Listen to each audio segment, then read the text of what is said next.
په شمال زون کې د باختر پراختیایي شبکې د رئیس په خبره د اړمنو او بې سرپرستو کورنیو د روغتیایي ستونزو د حل په موخه د یونیسف دفتر په ملاتړ او د اقتصاد او عامې روغتیا ریاست په همکارۍ په بلخ کې یو 3 ورځنی کمپاین د ماشومانو او ځوانو نجونو ته د کمخونۍ ګولۍ ورکول پیل کړي چې په 3 ورځو کې به څه باندې 150,000 نجونې له 10 کلنۍ نه تر 19 کلنۍ پورې دغه ګولۍ ترلاسه کړي.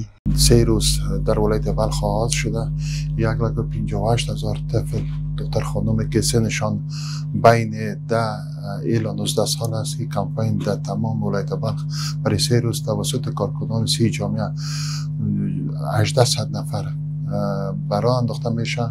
بلخوا بیا د روغتیایي کارکونکي د دې پروګرام څخه هرکلی کوي او د کورنیو روغتیایي ستونزو په لرې کولو کې یو نیک اقدام بولي. هم تو برنامه در این منطقه می انشالله چی میشه ما هم کار هستیم در حساب از طریق ملایم مسجد از طریق شورا کوشش میکنیم که بخیر مردم و آدمی چی استفاده کنن. یک جامعه صحیح انشالله دختر خانم ها بطور خوب قدم نیک است انشالله بودی. بسیار کار نیک است. ما میریم با پول نیک میگیریم برای دختر خانم و منطقه. د یادونې ده چې په شمال زون کې د باختر پراختیایي شبکې په هرو 3 میاشتو کې د روغتیایي خدمتونو د وړاندې کولو او د کورنیو د ټولنیزو ستونزو د لرې کولو لپاره ورته پروګرامونه ترسره کوي.